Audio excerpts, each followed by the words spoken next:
Hi, I'm Ryan Davis. And I'm Kiernan Schmidt. And this is Out of Office, a travel podcast. This seat taken.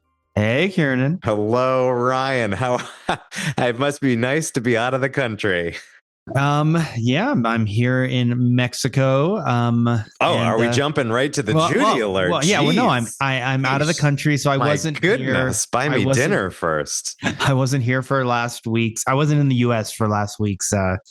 I think the election was on Tuesday. Well, that's right. This is the first episode we're recording post-election, and as we know, our opinions, which we occasionally bring here on the pod, that a lot of really conservative listeners have been writing in, and we clearly lost it fair and square. Yeah, congratulations to our conservative listeners. If anything's been, nothing could be clearer from their ratings on Apple and their emails in that they want us to not talk about politics. And I actually think we're entering an era where we'd be pretty happy not to talk about politics for a while here. Yeah, we're a little bit like George Clooney. We're withdrawing from politics. Oh, did he put a statement out saying that? He did. All right. So is this is our Clooney statement here? Yeah, we're a Clooney-esque statement. I mean, listen, if we are compared to George Clooney so often, it only makes sense that we would follow his lead here as well. But, one thing that is a little political, though, is the quest for Mayor Pete, which... Oh, yeah. So okay, now if you're looking for the thinnest silver lining for our liberal listeners here, listeners are going to remember that in the lead up to the election, we were, playing footsie with the media people over there in the Department of Transportation to try to get Secretary Mayor Pete onto the show. And, I think that in these closing weeks of the Biden administration, I'm gonna reapproach. I've decided to let kind of the dust settle for a few days, and I'm gonna reapproach, and we're gonna see if we might be able to still score him here. So as we've always said, you've got the gay mafia, I've got the Harvard mafia. I feel like we can still make this happen. Yeah, I think we got to make this happen, and there's a lot that Mayor Pete can tell us about, where the administration leaves off on travel. So I'm hoping we can get him. I think it's like a legacy defining moment. I think this is a great place to kick off your 2028 campaign. Absolutely. Plus, a lot of these changes in the Department of Transportation that affect travel have just taken effect. This is a highly newsworthy moment for them.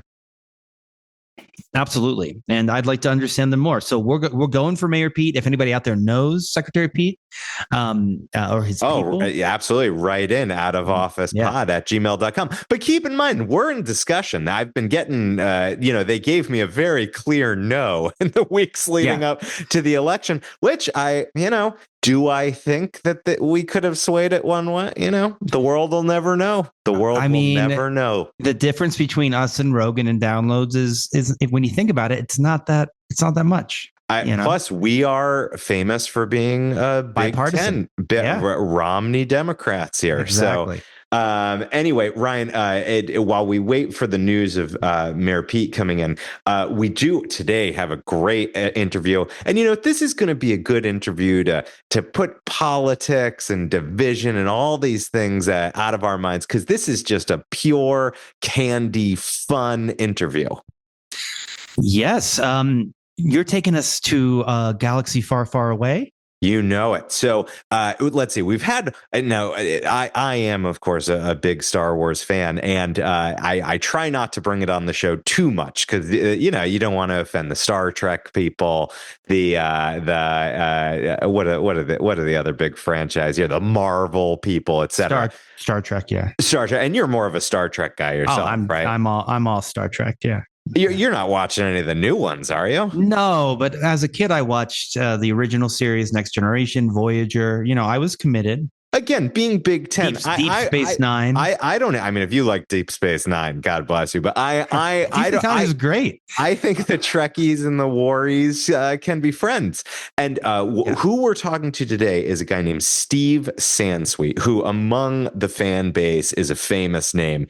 He worked for Lucasfilm for a long, long time as the official fan ambassador. That was his full-time job. He was basically on the marketing staff there, and he organized fandom. And then then he built up over those years a humongous collection of Star Wars merchandise, collectibles, signage. I mean, everything you could possibly imagine. And he actually owns the largest collection of Star Wars paraphernalia, as rated by the Guinness Book of World Records.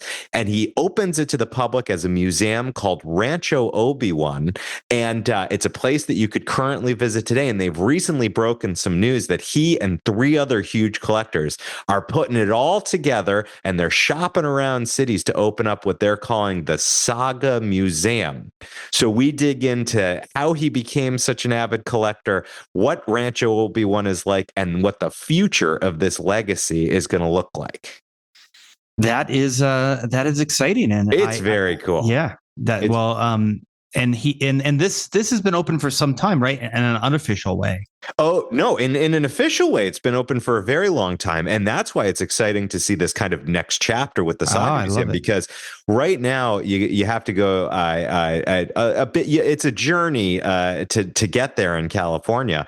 But they're shopping around. He names the cities that they're looking into. And by the way, Boston on the list. However, I got to say, he also teased Las Vegas and New York. I kind of feel like those might be better fits. And the heart and soul of Lucasfilm has historically been San Francisco, which is also in the running for the museum. It's all very exciting. And, we get into what is it like to try to start a museum? That's something, I know you and I, Ryan, we're always booking certain pieces of, I would say, heirlooms, artifacts for the future out of office museum. So we can learn from Steve. Yeah, no, this is great. I'm excited for this interview. Actually, a funny thing on the other side, and for real here, is that I work, the day job is at a restaurant company here in Boston called Clover, and I'm always saving little uniforms and hats and merchandise and stickers and things, because I do dream of a Clover museum one day. Because one thing that was really galling for me when we went to Louisville, Ryan, is there is a Kentucky Fried Chicken museum, but it was like 2.5 hours drive away, and I didn't get out to it. But I dream of the day that Clover hits that status. I would definitely go to our Clover Museum. Now, we quickly went by the Judy alert, but where in Mexico are you, Ryan? I'm in Mexico City. I'm feels like it's been a long time. It's been like 3 months, but I'm heading not too long. I'm heading to Monterrey. Which I've never been to, which I'm excited about next week. So, going to be there for like 5 or 6 days, see everything. And it's a very like northern city, and folks say it has like a Texas vibe. So that'll be interesting. Yeah. But on the Mexican side of the border. Yes. Fantastic.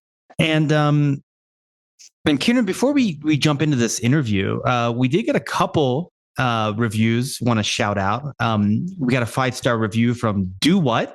They love the pod. Earnest, open-minded, fun, and funny. In the theme, it's so nice that he was reviewing just my performance. I really appreciate that. The theme music lowers their blood pressure, and they would love to do an episode on have us do an episode on solo travel.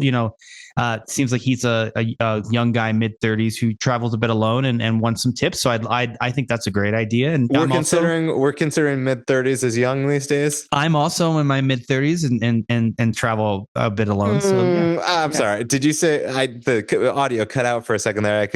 I could swear you said 30s, but I know for an actual fact that you are mid-40s. No, I'm not mid. I'm early 40s. Upper tier 40s. I'm sorry. Yeah. Anyway, great idea. And then we got to a review. Listen, we want to be honest about the full range of opinions we got out there. And we got one where the title was "It Could Be So Much Better." Right. And, he doesn't like the chit chat, this upfront piece where we let people know more about ourselves. But, you and I feel like that should be part of the show. Like, if you're going to travel around the world with us through the podcast, you got to know what it's like to be next to Ryan and Kiernan. Thus, this seat taken. it's a little bit like complaining that our podcast is a podcast. Yeah, had it been a little less chit chat and cutesy and more content focused, it would have been much better show for the listener who really wants to research places to go. And I think for this guy, books are the way to go. I think a good travel book is right up this guy's alley, and I can tell he's a reader. Well, yeah, one of our early 1-star reviews said that we admit that this isn't the only way to learn how to travel. We do admit that. And we got 2 messages on the old Instagram podcast. One is from a woman who is a travel advisor who thought we painted travel advisors a little unfair, so suggested we have somebody on to argue the opposite. I actually think that's a good idea, and we should put that on the 2025 list. So maybe we'll be reaching out to schedule a conversation. And then a lovely message from Jess, who just listened to the recent episode on female pilots and said it was perfect for the challenging week. So folks can understand the challenges that women face in leadership. So thank you, Jess, for that lovely message. Glad you enjoyed the episode. And I agree. I think it was a good counterbalance to the week. And she's also included some Chile recommendations and stuff. So if you want to reach out to us, you can always hit us up on the Instagram, OOO Podcast, or send us an email at outofofficepod@gmail.com. Now, Ryan, I think if you, do you hear that?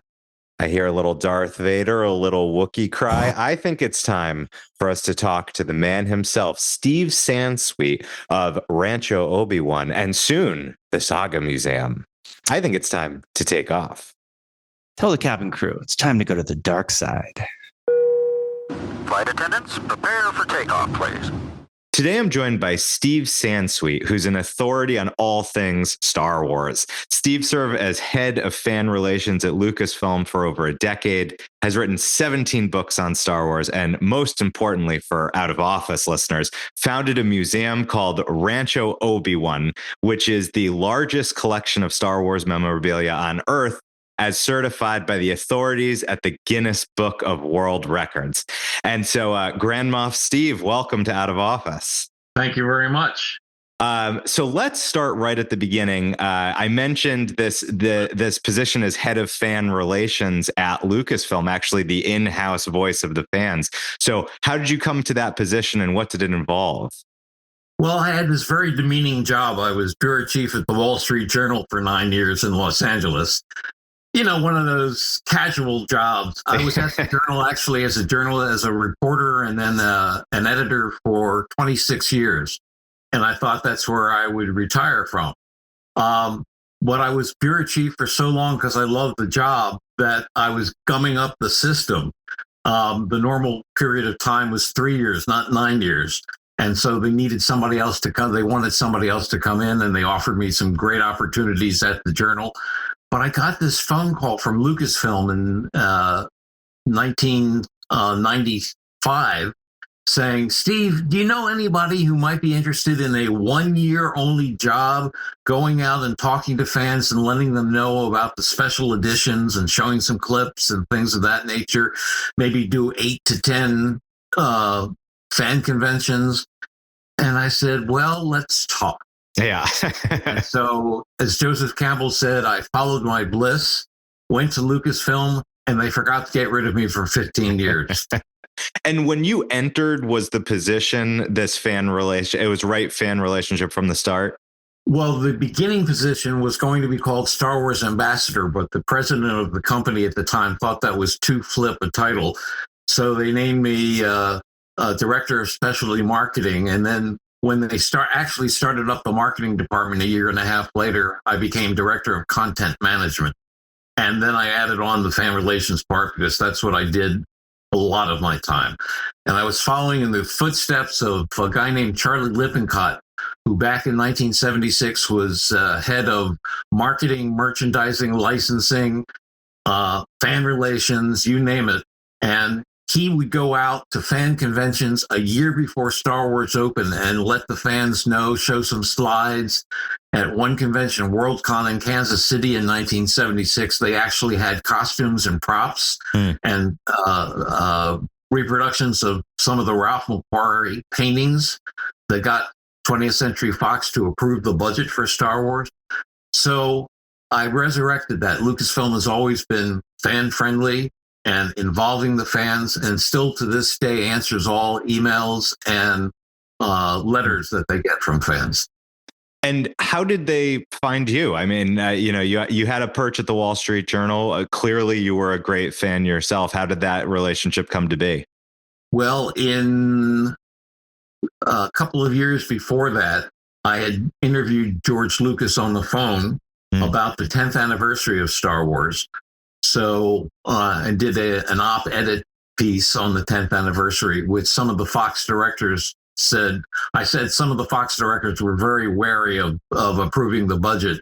And we got a letter to the editors saying, no, that's not true. We always thought it would be a good, a lot of Of course, yes. And in the early 90s, I had heard that Lucasfilm was restarting its publishing business and looking for somebody to do an official price guide. And so I cold called, got the head of publishing, the new head of publishing, and said, if anybody does a price guide, it should be me. And they said, and you are right. Right. And so we talked, and it turned out that they wanted a price guide with anecdotes, which I said didn't really work. So maybe we should do two separate books. And that resulted in my first Star Wars book in 1992, From Concept to Screen to Collectible. And a lot of collectors of a certain age say that either thank me or blame me for starting them on the road to collecting Star Wars. Yeah, I'm in a room surrounded by Lego Star Wars as we're chatting right now. And so for those who are, I'm a super fan. Many of our listeners know that, but for those who are the uninitiated, who are casual Star Wars fans, or who maybe have a familiarity with the action figures, just give a sense of the extent of what Star Wars merchandise and memorabilia covers. I can think of very few things, and mostly they're in an X-rated category that haven't been licensed for Star Wars, and those few things that haven't been licensed have been bootlegged. So yeah, right. Very little that hasn't been out there that is Star Wars related. Very little that hasn't been done as at some point over nearly 50 years. And it's not just the action figures, it's every imaginable category. And of course, this goes into the history of Star Wars, which was really the movie that introduced the modern merchandising of movies. There had been successful licenses of TV shows, which would be in homes weekly for back then up to 30 plus weeks. But there had never been a successfully licensed movie until Star Wars came along. They had problems getting initial licensees, but it's what really made George Lucas able to become an independent filmmaker. And he was smart enough to get the sequel rights and the merchandising rights after the success of Star Wars. And, as you say, it was difficult to find licensees.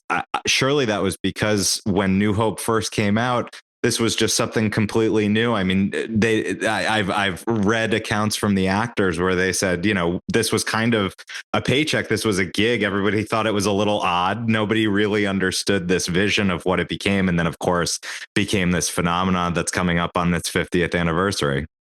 Yeah, even George was unsure. I mean, he was very nervous about whether this would end his career before it had really started after the great success of American Graffiti, which for its time was one of the most profitable movies for what it cost to make in movie history at the time. So here he goes and makes this really strange science fiction fantasy movie. Luckily, Alan Ladd Jr. at Fox was his champion. Really loved American Graffiti, which was made and released by Universal Studios, and saw in George a great promise. I mean, and the other pieces for his many different layers of genius, George Lucas did have a brilliant mind for design that would appeal to toys and mugs and pinball machines. And I mean, you just look frame by frame at the original trilogy, and it's just filled with completely addictive characters and vehicles. Well, there's a word that I used in my first Star Wars book that I had never heard before, but heard from Bernie Loomis, who at that point was the president of Kenner Products, the toy company. And he said, the one thing that really appealed to us about Star Wars was that it was toyetic. We didn't expect it to last. Yeah. And we knew it would take a year to get out action figures, but we thought there's so many possibilities in there. And in fact, their TV commercials and marketing really told kids that they could recreate scenes from the movie as well as make up their own stories. And that was very appealing to George Lucas, too. So this is, of course, bringing us to Rancho Obi-Wan, your home and museum that folks can book tours into, and which recently shared a big announcement, which we're going to get to. So talk about the history of Rancho Obi-Wan. How did that start? When did you decide to really make a go that this was going to be your full-time operation? So Rancho Obi-Wan really had its roots when I lived in Los Angeles and was working for the Wall Street Journal, and I started collecting space toys. I grew up reading science fiction, and I was enamored with the real-life space program, launching astronauts into capsules around the Earth. And I started collecting tin wind-up and battery-operated robots from Japan, and older space toys, and Buck Rogers and Star Trek and Major Matt Mason and all those wonderful, wonderful toys. And then Star Wars came out, and I was truly inspired. I got to see Star Wars in the back lot of 20th Century Fox 10 days before it opened at a media screening, and was blown away and started thinking, well, I'll add anything that they make for Star Wars to the space toy collection. And slowly but surely, there was a lot of stuff. Right. And I lived east of Hollywood in the hills in the cantilevered house on stilts. And so I added one floor under my house for the space toy and Star Wars collection.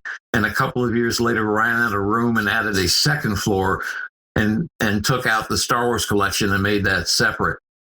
And then I joined Lucasfilm in '96, worked out of my house, working on the first Star Wars encyclopedia, going out on weekends to do fan conventions, and I probably did 20 to 30 instead of the 8 to 10 they asked me to do. And in '97, I commuted to Northern California to Lucasfilm, and finally in '98, my boss said, okay, this is going to work, so you got to move up here. And looked around for a big place with lots of space, and finally found a former chicken ranch that housed up to 20,000 hens through the early 1970s, according to the neighbors, and had been converted into a manufacturing facility by the owner, who was making machinery for cabinet makers, which was totally illegal according to the zoning authorities, and it got shut down. And so all I saw when I went into the barns was all this space. And I bought the property in June of '98 and started work converting the first barn into a warehouse for my collection. Because then I had 2 stories of space toys and Star Wars toys and 5 storage lockers. And it was quite a move. But eventually it took about a year, and we were able to fill the warehouse with help from some friends. And there was a property on our street that the owners had tagged and called it Easy Life Ranch, a couple of retirees. And I thought, well, that's really cool to have a name for your property. What can I name my property?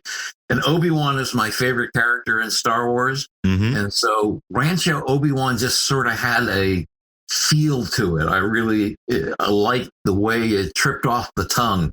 And I started having friends and members of the 501st and members of Star Wars appreciation groups over just to take a look at the collection, which was then very much like a warehouse. But I put out things on shelves, opened up boxes, and around 2010, my friend Ann Newman, who came here from Texas for 6 months to inventory the collection and has now been here 18 years and is president and chief executive officer of Rancho Obi-Wan. We were talking and she said, well, since you're retiring next year, why don't we convert Rancho Obi-Wan into a nonprofit and be able to actually do tours and raise some income to help pay the expenses of maintaining the collection? And so we did that. We decided to expand to the second barn, attach the two barns together, and reinvented what the collection looked like, and had more cabinets and glass shelf units. And we opened Rancho Obi-Wan to tours in November of 2011. To go back to just the start of your collecting, and then when you really doubled down that this was going to be a big investment for you, you know, you're going to spend a lot of money, you're going to have a lot of space, you're actually going to build a warehouse, eventually a museum. What was your approach? Were you looking for, if it comes out and it has Star Wars, I want it? Or was there categories that you were specifically focused on, and it sort of tipped into a place where, you know, once you're known as the Star Wars collector, people are going to start giving you stuff, and at some point you go, okay, now I'm going to need everything? Well, I think I had the mentality of a completist from the very start. I have that mentality as well. It's a curse. I love it all. I love the toys. I love the home products. I love the food items, which most people don't collect. The packaging, the cans of SpaghettiOs with Darth Vader on them, the baked beans from the UK, posters especially. And I got into posters, and I realized that my collection was really taking over in the mid-late 80s when three major collectors, that was sort of the dark period for Star Wars collecting. Anything after 1985, really, there wasn't very much merchandise, if any, out there. And three major collectors, most of them in the eastern part of the United States, were getting divorces and had to sell their collections to monetize them. And so I got chunks of those collections, especially a poster collection.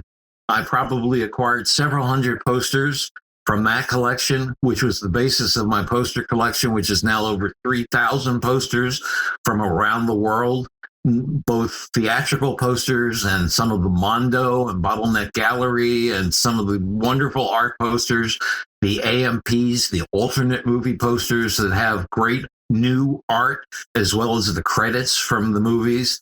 So I just was collecting everything that was out there. And then you're right, people started sending me things, fans started sending me things.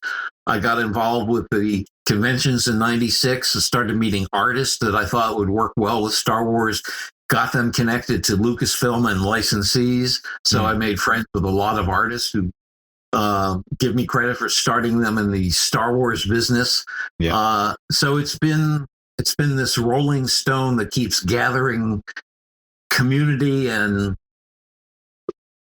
friends and lots of merchandise. And for anyone who goes down this rabbit hole, even just enjoying looking at these items online, you do realize there's such a diversity, because in other markets, they're producing completely different toys, sometimes toys that are only available in that market, or posters or clothing only available in that market.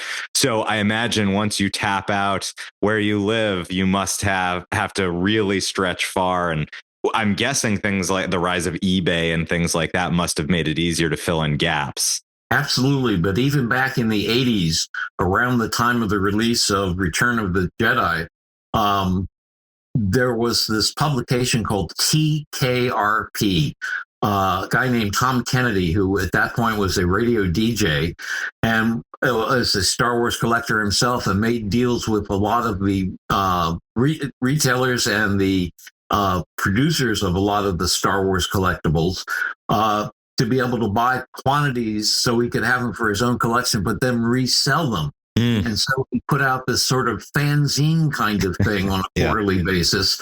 And then he solicited ads. I ran an ad, a full page ad in one of them.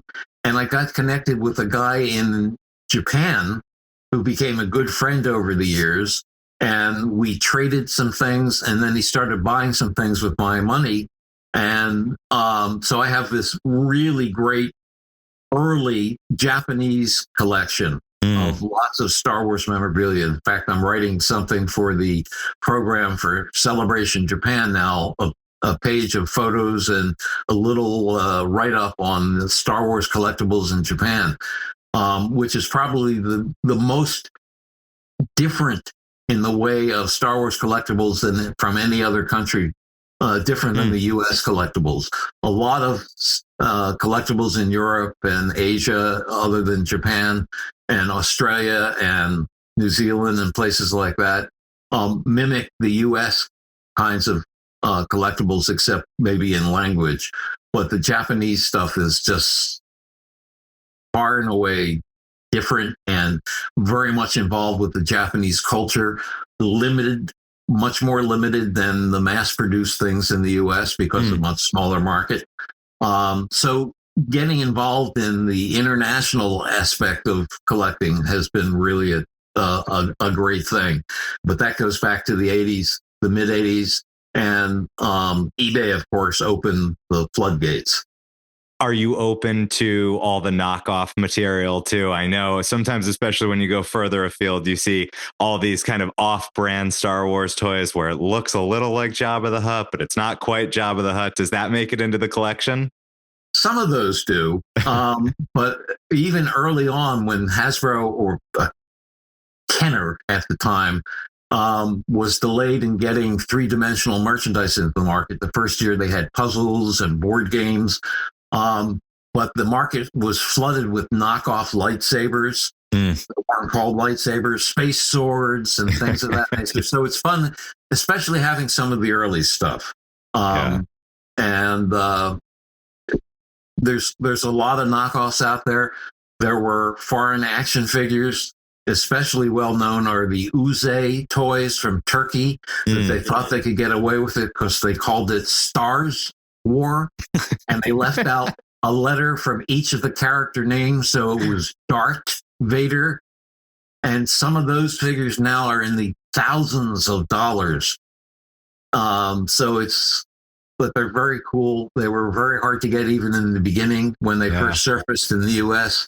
And but those things are fun. There are bootleg figures from Hungary and Poland and Russia. Mexico had a lot of ugly bootlegs.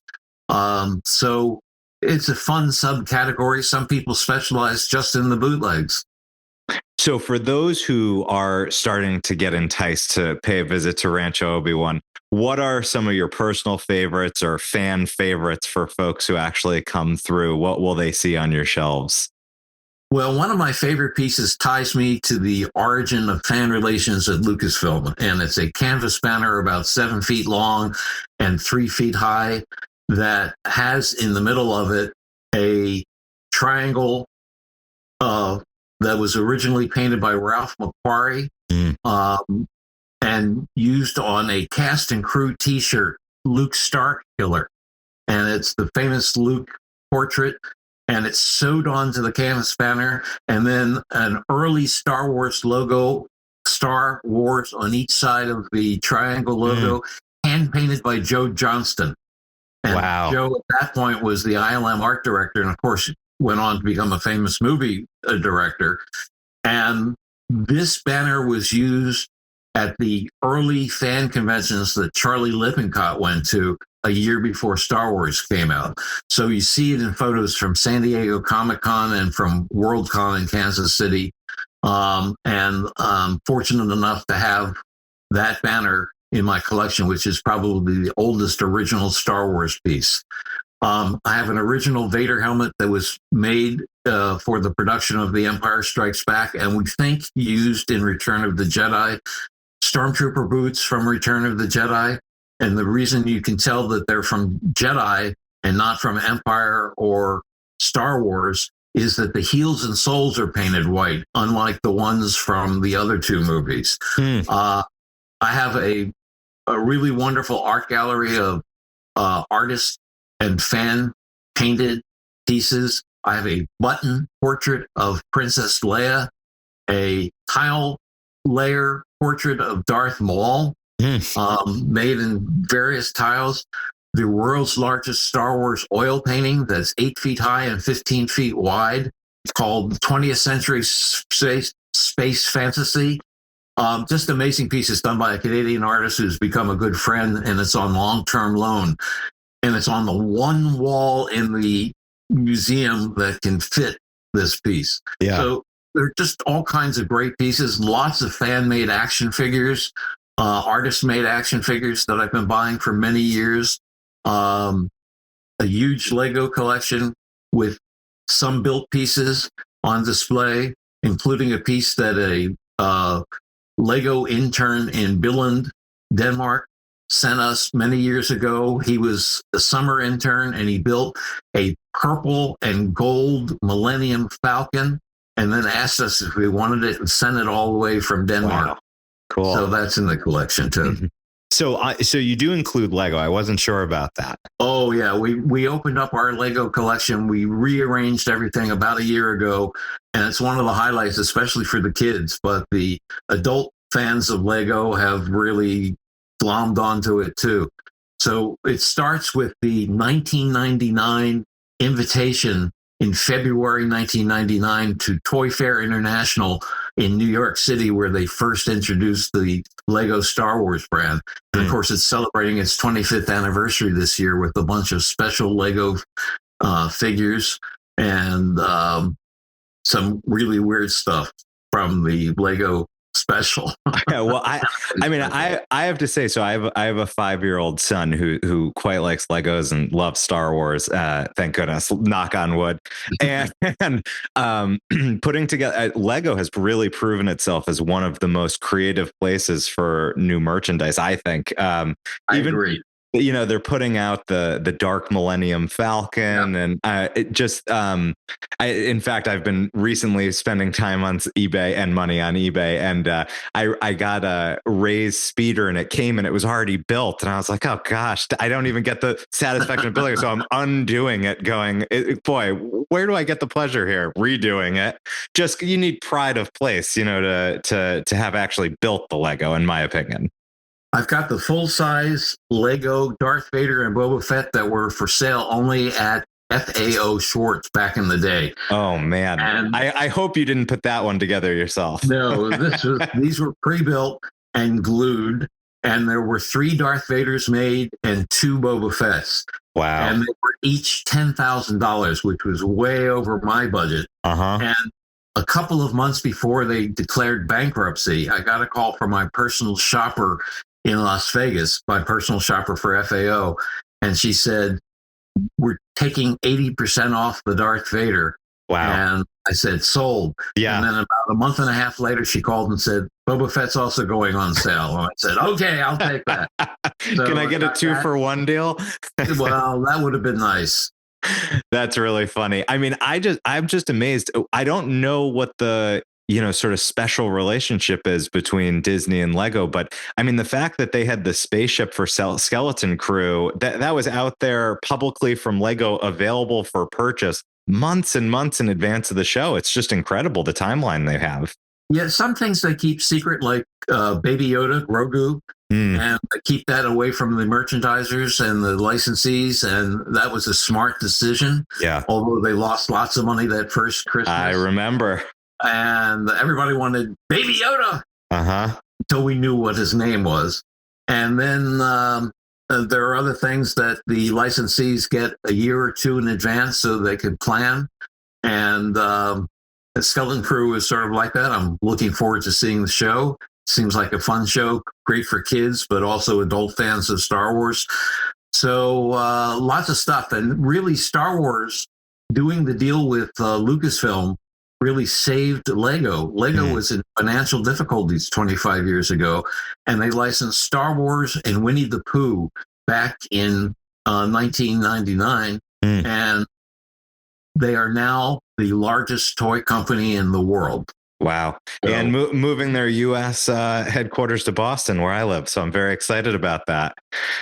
On the toy front, is there any super rare item that you still, you mentioned the difficulty of like the turkey action figures or anything. Is there anything that's still, I can't imagine this to be the case because of who you are and the collection you have, but is there anything that eludes you? There was a Turkish bootleg called Headman, which was an Imperial Guard, the Red Guard. Uh-huh. And instead it was painted black, and it had a chromed helmet and a shield, a round shield. And I wanted to get one of those back in the day when they first surfaced. I never could find one, and now they're going for thousands of dollars on the card. So I probably will never have a Headman in my collection, but there are other ways to work things out. Mm-hmm.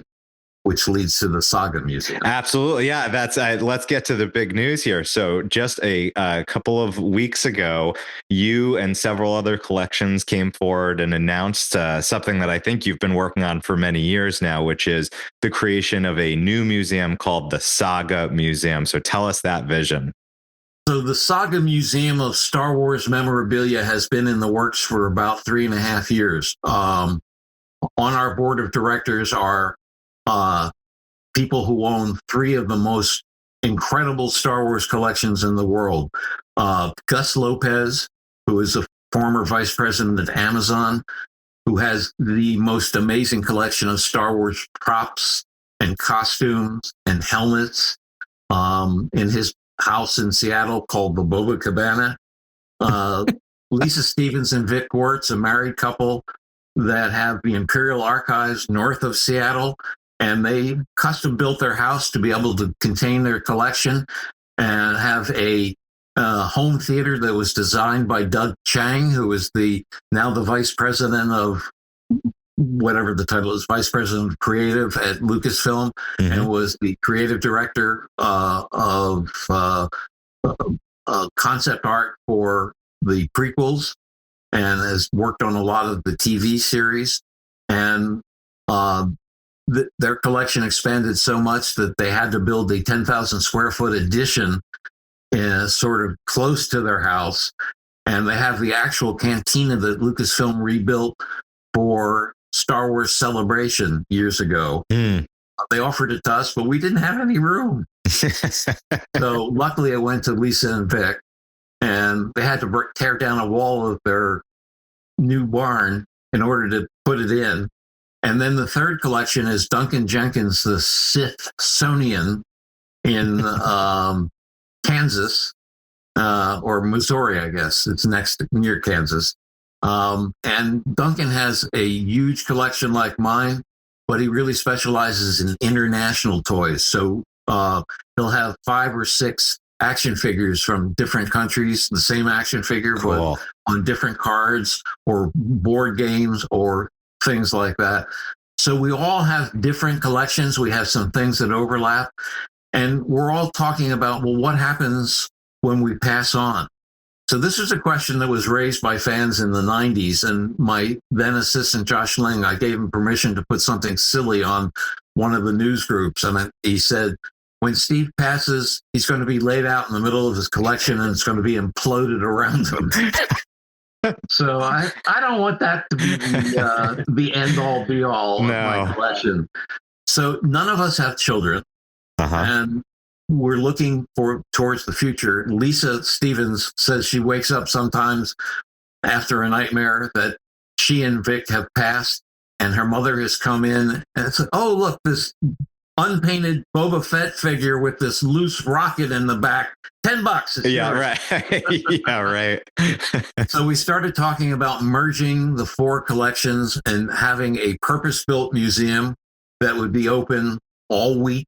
Right now, our tours at Rancho Obi-Wan are on Saturday mornings and limited to groups of 12 people. And the tours last 2 to 3 hours. They're given by docents. And it's all about the stories behind things.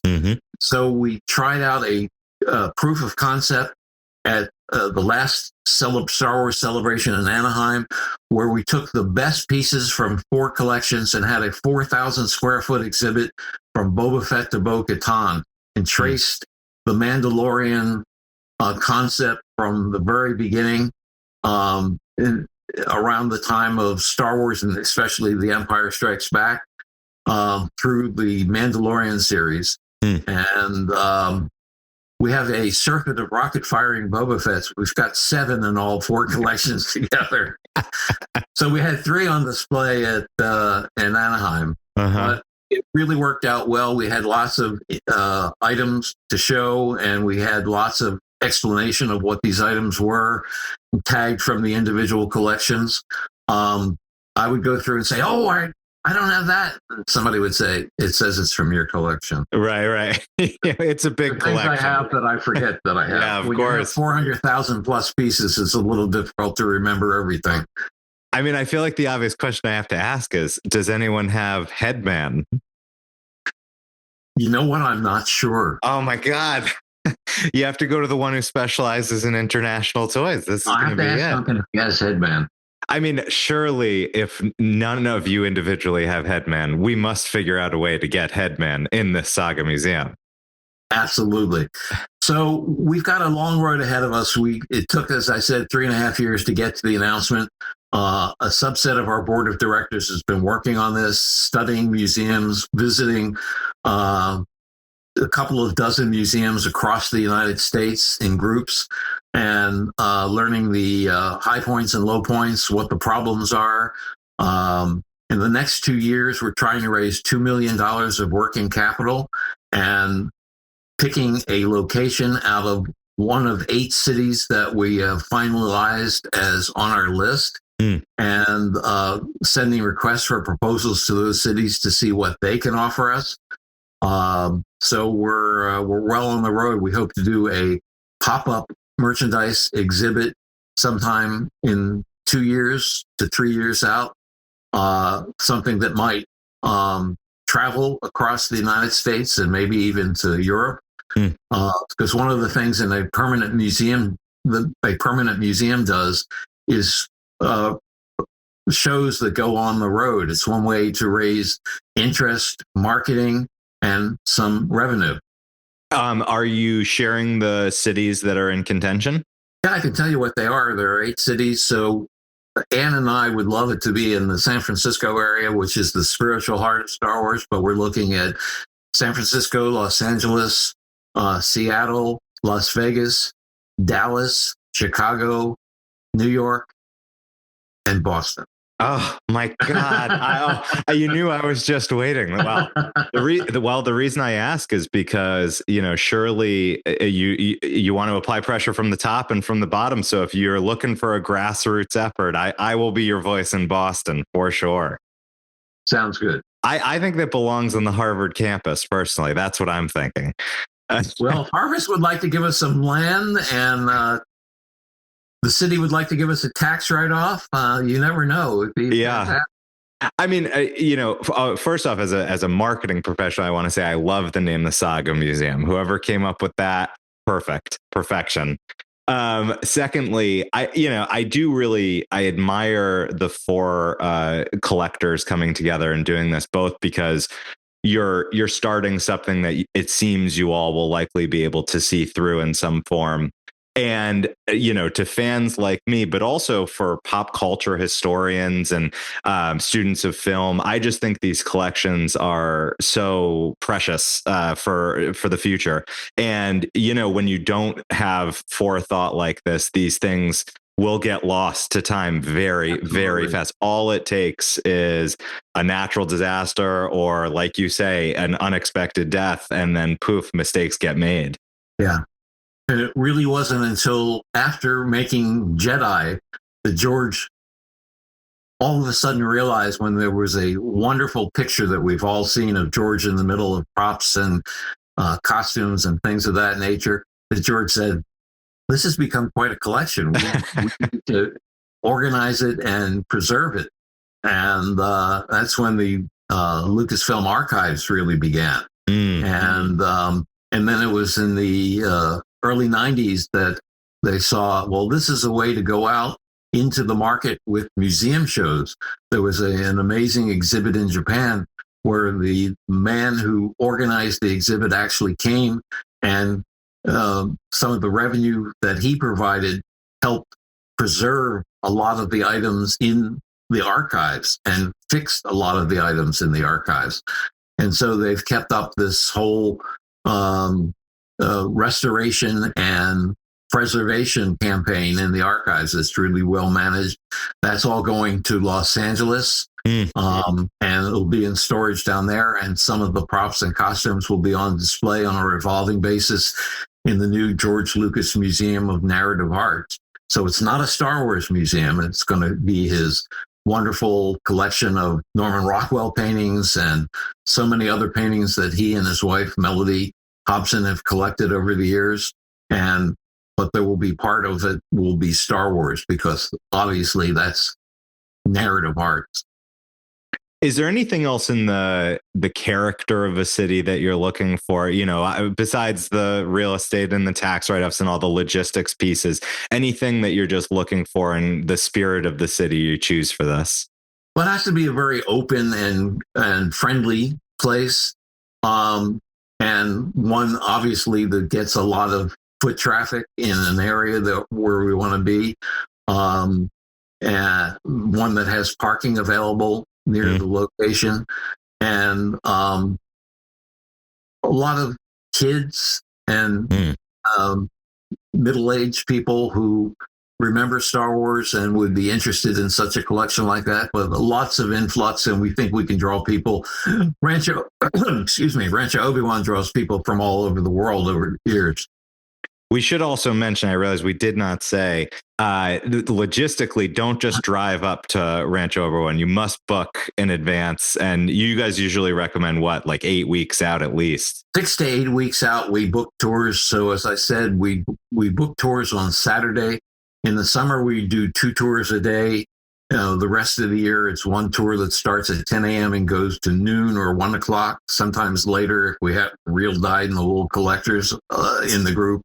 You can go to ranchoobiwan.org and book your tickets, and you can become a member of Rancho Obi-Wan. You can donate. You can get the first merchandise from the Saga Museum. So if you go to ranchoobiwan.org, and on the click-down menu, it says Saga Museum, you can get our first T-shirt, which the first batch of T-shirts only will say every saga has a beginning. I think we borrowed that line from something. I'm not sure what. But you can also, if you contribute $100, you can get our first poster. One side of which is the fundraising poster from the Mopop Museum, which has a Millennium Falcon guitar on it. Great art by Kurt Hanks, our graphic artist. And the other side is will remind you of the advanced poster for Star Wars, the gray and black poster. Cool. And is there anything folks can do specifically for the Saga Museum? Yeah, you can get onto the Saga Museum again and buy the first T-shirt, donate to the Saga Museum, and we can take cash or stock. We're set up to do that now. So people can donate that and they can get that first poster and find out a lot more information. There's a 5-minute video on the Saga Museum section of the ranchoobiwan.org site, which shows all 4 of the collections and the collectors and gives the reason behind our coming together to do this. While I have you, I've listened to many interviews with you over the year, but I've never heard you opine about the in-person experience of Star Wars tourism within Disney World, which is for most folks is Galaxy's Edge. So have you spent time in Galaxy's Edge? They sell toys in Galaxy's Edge? Oh my goodness, what a revelation. The merchandise there, I love the concept of the merchandise there. From the very beginning of Galaxy's Edge, the in-universe kinds of toys, the wooden puppets that are linked by string. Yeah, they look like a Jyn Erso stormtrooper in Rogue One. Yes. Yeah, that's great. I love that toy. But I love what they've done in universe. The coasters in Oga's Cantina are highly collectible. I mean, see, it's folks like you. This is why they had to change those menus, because all the menus kept walking out the door. Really? I have a menu from a Disney Star Wars cruise somehow. I don't know how that showed up in the collection. Well, I know over at my favorite Star Wars podcast, Rebel Force Radio, they're trying to get a recording of, I guess in the restrooms they play like a radio station that's it's sports announcers talking about pod races, and it's alien languages and such, and it kind of plays on this very long track. And I feel like a tape of that needs to be in the Saga Museum for preservation purposes. Right. But Disney has they're coming up with some really higher end collectibles that are pretty amazing. The Star Speeder 3000 that they came up with, that's about 3 feet long and was first introduced at D23 this year, and then sold out online. I think I went there about a half hour before it was to go on sale, and I was number 42,373 in line. So I finally broke down and bought one on eBay, a couple $100 premium. But that one was amazing too, because you can actually watch the video inside the toy, right? You can watch the video of the original Star Tours and lights and sounds. I mean, it's just an amazing piece.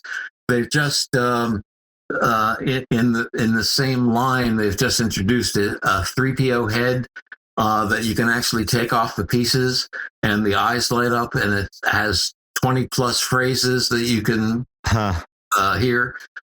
So they're doing some really amazing things, both the moderate price and the higher price collectible items. And that's, I think that 3PO head, right? If you take the faceplate off, it will look like 3PO in Phantom Menace. Is that the idea?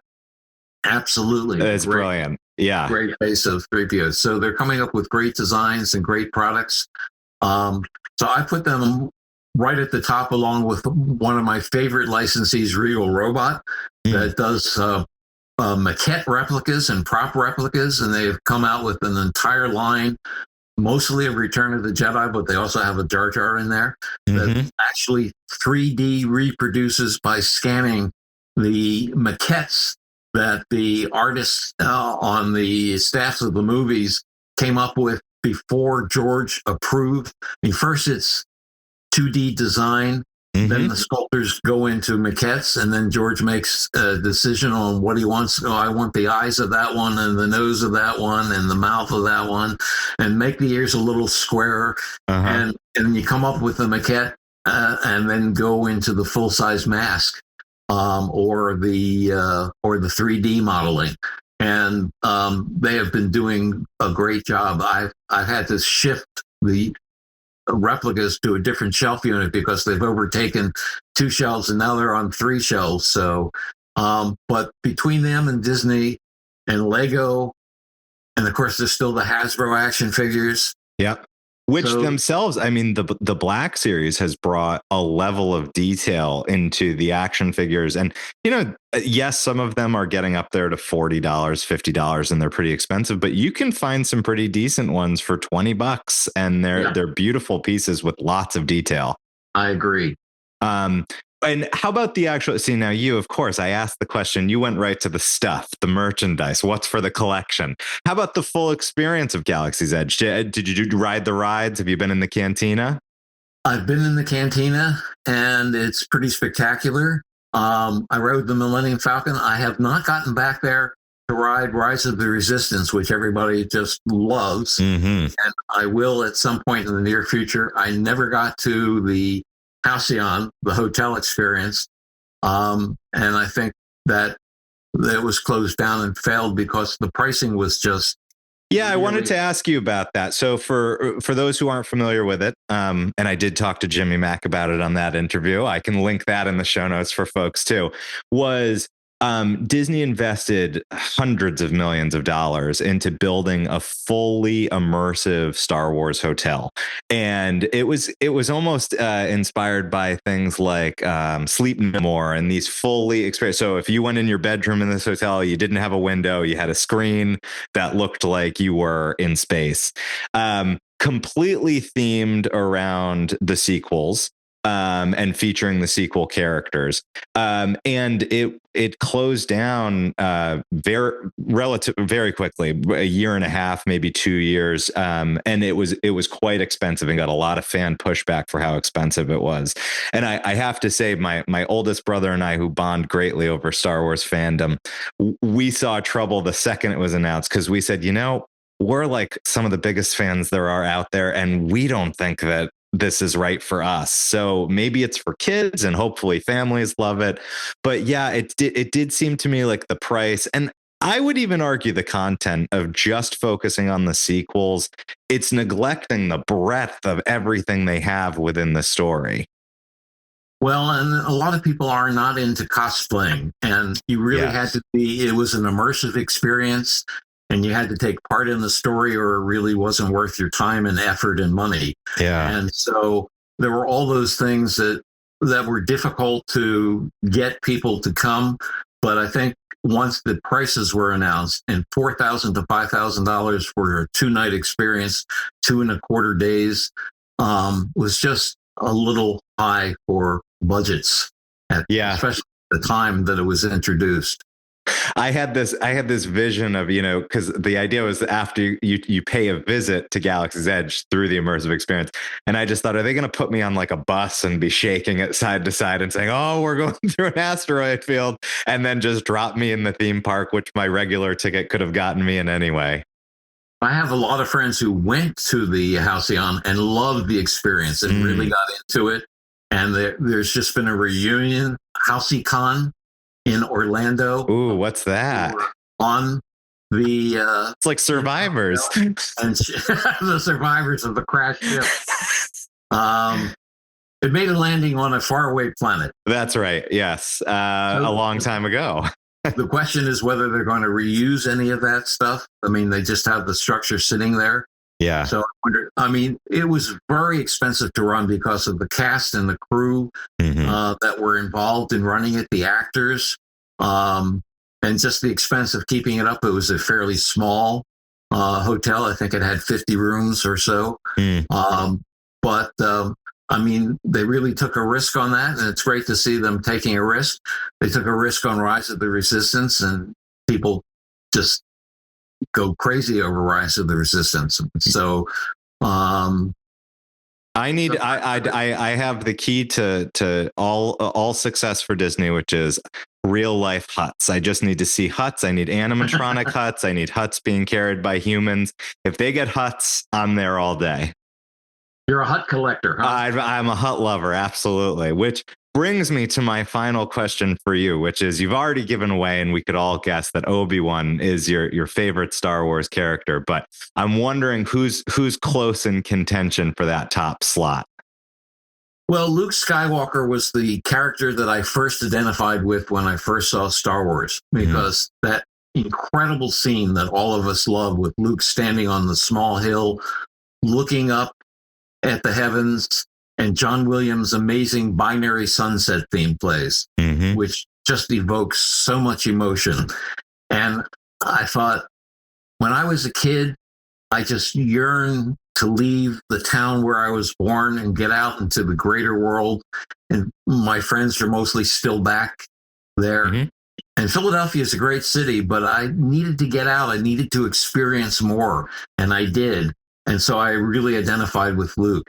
As I got a little older and saw more of the movies, I identified more with Obi-Wan, and 2 great actors have really played that role. But Mark Hamill did a great job as Luke Skywalker all throughout the years. And how about a favorite alien or creature? Well, I guess my favorite alien is Yoda. Ah, okay, We sure. still don't know, at George's request, we don't know where he's from or what species he is. And I hope we never do, by the way. Well, if George has his way, we never will. Yeah. But they took a big swing with Baby Yoda, and it was a success. So I'm glad they did that. Absolutely. I wouldn't have been brave enough to pull that trigger. We have a whole shelf unit of Baby Yoda toys, and it's probably 1/100th of the amount of Baby Yoda Grogu toys that have been produced. my final question, just to get back to everything you're working on, is what's the time? Do you have any sense of the timeline for what's the dream opening date of the Saga Museum, and how long approaching that will Rancho Obi-Wan continue to exist? Rancho Obi-Wan will continue to give tours and exist into the foreseeable future until we're ready to open the Saga Museum and transfer the collection to the Saga Museum. It's a very good question. And I think the next 2 years are going to give us a lot more input as to when we can expect, whether we get an existing building that we need to gut and redo inside, whether we have to build from scratch, whether we can raise the amount of money it's going to take to do something like that, whether we find the right location. So, as I said, it's been 3.5 years to date. It's certainly going to take at least another 5 years before something is there, maybe longer, maybe a little less, but hopefully in that area. But as I said, in the next 2 years, we'll certainly have a better idea of where we are. All right. Well, we will definitely continue to cover that and bring it onto the podcast so folks know. And I'm glad we gave ways to support. Definitely a visit to Rancho Obi-Wan should be in everyone's future. And I hope your next phone call after this is trying to search out whether Headman's in that other collection. Why don't you send him over to Rancho Obi-Wan? I need to really take a look at this guy. Study it. Yeah, exactly. So Steve Sansweet, thank you so much for taking the time. The time just flew by. It was a great conversation. It was great. Thank you. And now it's time for the last stop. Ladies and gentlemen, this is the last stop on this train. Everyone, please leave the train. Kiernan, that was a great interview. It sounds, I need to watch a few more of the Star Wars movies before I go check it out. But, I might actually head to Turkey and see if I can dig up one of those Headman. Oh, toys. The Headman. Oh, man. I think we would be Steve Sansweet's favorite people on Earth if we could do that. So that's a mission. Maybe in I like the galaxy. a mission. Well, thanks again to Steve Sansweet and the Rancho Obi-Wan crew. But we are here now in the last stop. This is the final segment of the show. It's why it's called The Last Stop. And it's my favorite segment, and it's your favorite segment. And it's popularly known as the People's segment. And that's because it's where we come together as a community and we share of ourselves with one another. There's some communal healing and there's some storytelling and some sharing, particularly from you and me, Ryan, because each week we bring one thing. It could be anything. It could be a trip that we're planning, or it could be a memory from a trip we've taken. It could be an anecdote. It could be talking about a piece of gear that we're excited to buy, or a food experience, but it must meet one criterion. It must inspire the spirit of wanderlust within us, even during the workaday week. So, Ryan, I'm going to ask you, as I ask you every episode, do you have a last stop this week? I do, Kiernan.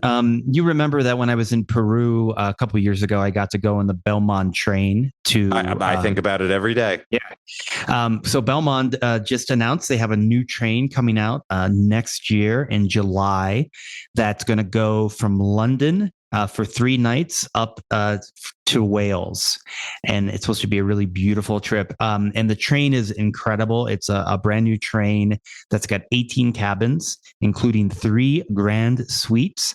And let me tell you, it looks like it's going to be an incredibly fancy, basically Agatha Christie affair, but it is pricey. How much do you think it's going for 3 nights and for 2 folks? $10K. $14K. Ooh. Yeah. It's wow, like Disneyland. Yeah, it's crazy. I forget. How long were you on that train when you took it? It was 2 nights, and it was expensive, but nowhere near that expensive. Yeah, because I mean, these luxury trains, which there are a lot that are coming online. Like, this seems to be kind of a booming business. I would love to get a guest on to talk about it, because they're even like bringing back the Orient Express and some of these like famous historic trains. I would love to go on them, but man, oh man, do they break the bank. Mexico just opened a fancy train that goes through, some of their, basically like north to south. And it's not that expensive, but it's like a nice fancy train. And it's been like a crazy project because they had to go through all this protected land. But I'm all in favor of more train travel. I was just booking my train travel for some of my Europe trip, and it's just something I really wish you could do easily in the U.S. Buy a $30 ticket for a 4-hour train ride. That just seems like something that you should be able to do, right? Absolutely, yeah. Yeah. Anyway, love trains. Did you bring a last stop? I do have a last stop, Ryan. Very appropriate for you right now, given that you're in Mexico. It is a Mexican-based story. I'm a real sucker for Lidar. You remember what Lidar is, Ryan? Is that like the radar that shoots into the ground? That's exactly right. Yeah. It's these lasers that use NASA data to basically look through dense forests and vegetation to try to pinpoint ruins and they found a bunch of stuff in Guatemala recently, right? I think I bring this onto the show like once or twice a year because I'm always so excited by it. Because I always think about like Pompeii, for example. Everybody knows Pompeii. Everybody's super excited by Pompeii, and then you realize Pompeii, it's only like a third excavated. There's still so much more for them to discover, and across Central and South America, there is so much of the historical culture that has been overgrown and lost to time. And archaeologists are just starting to find out where they need to start doing their digs. And this is one of those. They have discovered outside of a town called Dos Lagunas, which is in Mexico's south. They have discovered an old Mayan city, and it literally is 15 minutes from a highway. I mean, this is not like way out in the forest. This was so close to where people are driving by every single day. That's amazing. So, and they're beginning to clean it up. So, they haven't even started the exploration yet, but they say from the geography that they can see from the LiDAR analysis, you can see that there are pyramids, there's a palace complex, a plaza, there's homes, and potentially even reservoirs, dams, and other types of control of the nature around the city. So, I mean, it certainly makes me think of some of the pyramids that I visited in Guatemala, to your point. And I'm so excited to keep following these, 10 years down the line, 20 years down the line, to see if these places reveal great pieces of art that, we almost didn't have. That's amazing. No, it seems like there's going to be quite a few new archaeological sites, newly open archaeological sites around Latin America to see over the next 10, 20 years, which is exciting. I mean, this seems to me, Ryan, like maybe you should become like a gentleman explorer. I mean, you're already you're practically there. Go out and get one of those headlamps and see if I can find the Mayan civilization. I will consider it. I've always said, if we're not George Clooney, we're Indiana Joneses here on Out of Office. I feel like Indiana Jones is like a good thing to do in your 50s, For sure. I mean, he said Harrison Ford's in his 80s. He's still doing it. Yeah, it's true. I saw that. I thought it was pretty good. This last one was pretty good. Better than Crystal Skull. Yeah, absolutely. So, Ryan, what are we talking about on the next episode? So next episode, I'm going to talk about my trip to Monterrey, Mexico, which is one of the largest cities in Mexico. And I'm about to go spend time there. I'm excited to see what it's all about. It's my first time. So that'll be a fun excursion. Kiernan?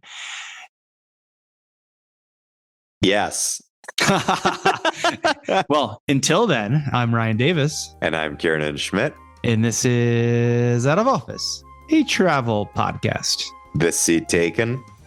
Now that he's got 2 terms, he's definitely getting a presidential library. Oh, most definitely. A lot of children's books. Boy.